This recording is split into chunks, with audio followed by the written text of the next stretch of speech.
গল্প এক রাত্রি। রবীন্দ্রনাথ ঠাকুর।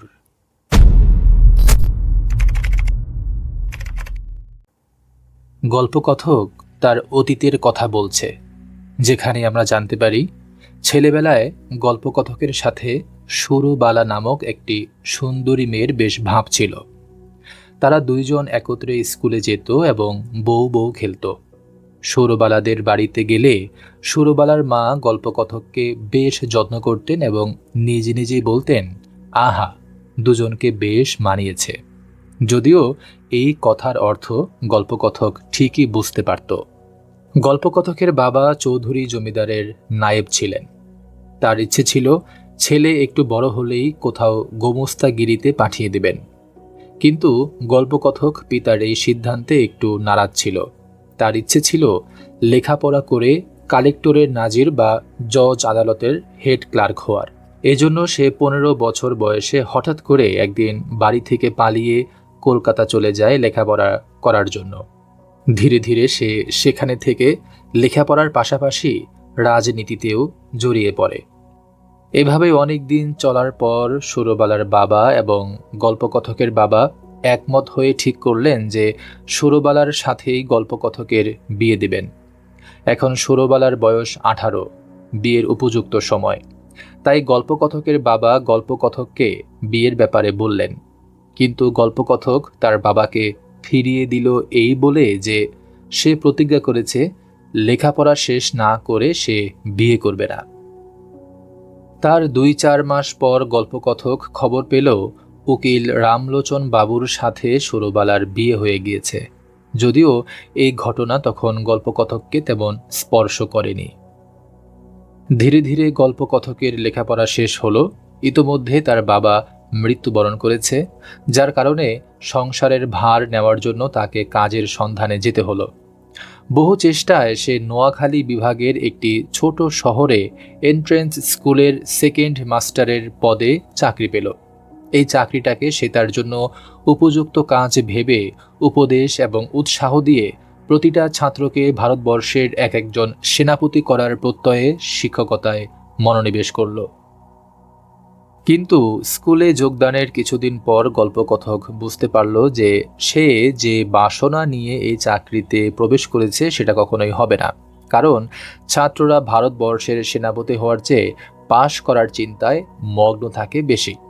এভাবে ধীরে ধীরে গল্পকথকের ইচ্ছে এবং উৎসাহে ভাঁটা পড়ে গেল। এভাবে একদিন গল্পকথক জানতে পারল যে এই স্কুলের পাশেই উকিল রামলোচন বাবু তার স্ত্রী অর্থাৎ গল্পকথকের ছেলেবেলার খেলার সাথী সুরবালাকে নিয়ে থাকে। যদিও রামলোচন গল্পকথক এবং সুরবালার অতীত সম্পর্ক নিয়ে কিছুই জানে না। একদিন ছুটির দিনে গল্পকথক রামলোচন বাবুর সাথে সাক্ষাৎ করার জন্য তার বাসায় গিয়েছে। তখন গল্পকথক সেখানে সুরবালার চুরির টুংটাং শব্দ, কাপড়ের খসখস এবং পায়ের শব্দ শুনে বুঝতে পারল যে সুরবালা জানালার আড়াল থেকে তাকে দেখছে। তখন গল্পকথক সুরবালাকে দারুণভাবে অনুভব করতে লাগলো। গল্পকথক বাসায় ফিরে আসলে ছেলেবেলায় সুরবালার সাথে কাটানো বিভিন্ন স্মৃতির কথা স্মরণ করে সুরবালাকে না পাওয়ার বেদনায় দগ্ধ হতে লাগলো। সে ভাবতে লাগলো সুরবালা আজ তার কেউ নয়, অথচ এই সুরবালাই তার অনেক কিছুই হতে পারত। এভাবেই গল্পকথকের দিন কাটতে লাগলো। এক সোমবার সকাল থেকেই সেখানকার আকাশের অবস্থা বেশ খারাপ হয়ে গেছে। রাত ঘনিয়ে এলে সেখানে প্রচুর ঝড় বৃষ্টি হতে লাগলো। সেদিন রামলোচন বাবু বাড়ি ছিল না এবং এই ঝড়ের রাতে সুরবালা বাড়িতে একা একা ভয় পাচ্ছে ভেবে গল্পকথক বেশ চিন্তিত হয়ে পড়ল। একদিকে রাতের সাথে পাল্লা দিয়ে ঝড় বৃষ্টি বাড়ছে, অন্যদিকে বাড়িতে একা থাকা সুরবালার চিন্তা করে গল্পকথকের চঞ্চলতাও বাড়ছে। রাত প্রায় 1:30টার দিকে গল্পকথক বন্যার শব্দ শুনতে পেল এবং সুরবালাকে নিরাপদ রাখার জন্য তার বাড়ির দিকে যেতে লাগলো। তখন চতুর্দিক বন্যার পানিতে ভরে উঠেছে। সেই পানি পেরিয়ে গল্পকথক যখন স্কুলের পুকুর পাড়ের 5-6 হাত একটি উঁচু জায়গায় দাঁড়িয়েছে, তখন তার চোখে পড়ল সুরবালাও সেখানে দাঁড়িয়ে আছে। বন্যা চলাকালীন পুরো সময়টা তারা এভাবে কাটালো, দুজন দুজনার এত কাছে, তবু কেউ কোনো কথা বলতে পারল না কারো সাথে। অথচ ছেলেবেলায় তারা ছিল একে অপরের খেলার সাথী। এভাবেই থাকতে থাকতে রাত প্রায় শেষ হয়ে এলো। ঝড় থেমে গেল, বন্যার পানিও নেমে যেতে লাগলো। সুরবালা কোনো কথা না বলে বাড়ির দিকে চলে গেল। গল্পকথকও চলে আসলো তার ঘরে।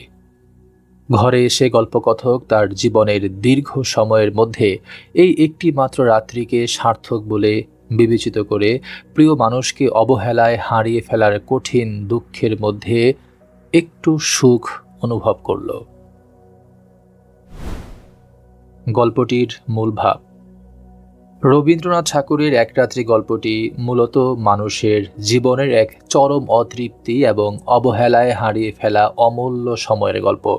গল্পের নায়ক তার ছাত্র জীবনে এক ধরনের কাল্পনিক আদর্শবাদ ও উচ্চাকাঙ্ক্ষায় মগ্ন ছিল। সে ভেবেছিল দেশের সেবা করা বা বড় কিছু হওয়াই জীবনের একমাত্র লক্ষ্য। আর তাই শৈশবের খেলার সাথী ও সহজলভ্য প্রেমের প্রস্তাবকে সে তুচ্ছ মনে করে প্রত্যাখ্যান করেছিল।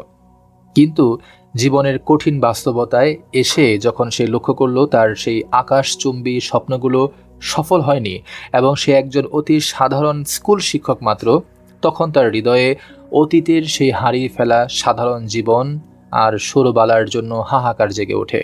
সে বুঝতে পারে যাকে সে অবহেলা করে দূরে ঠেলে দিয়েছিল সেই সুরবালাই হতে পারত তার জীবনের শ্রেষ্ঠ আশ্রয়। গল্পের চূড়ান্ত সার্থকতা ফুটে উঠেছে সেই প্রলয়ঙ্করী ঝড়ের রাতে, যখন প্রকৃতির দুর্যোগে সামাজিক সব বাধা ছিন্ন হয়ে যায়।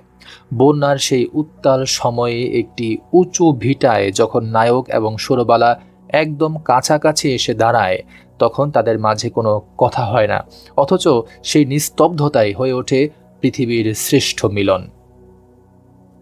লেখক এখানে দেখিয়েছেন যে জীবনে অনেক বড় কিছু হওয়ার চেয়ে প্রিয় মানুষের পাশে থাকা বা তাকে নিবিড়ভাবে অনুভব করার মুহূর্তটি অনেক বেশি মূল্যবান। নায়ক তার সারা জীবনের ব্যর্থতা আর একাকিত্বের দুঃখ ভুলে যায় সেই একটি মাত্র রাত্রির সান্নিধ্যে। সুরবালা অন্যের স্ত্রী হওয়া সত্ত্বেও সেই দুর্যোগের ক্ষণে তারা দুজনে মিলে যে নৈঃশব্দের জগৎ তৈরি করেছিল, তাই নায়কের কাছে তার জীবনের একমাত্র সার্থক সঞ্চয় হয়ে ধরা দেয়।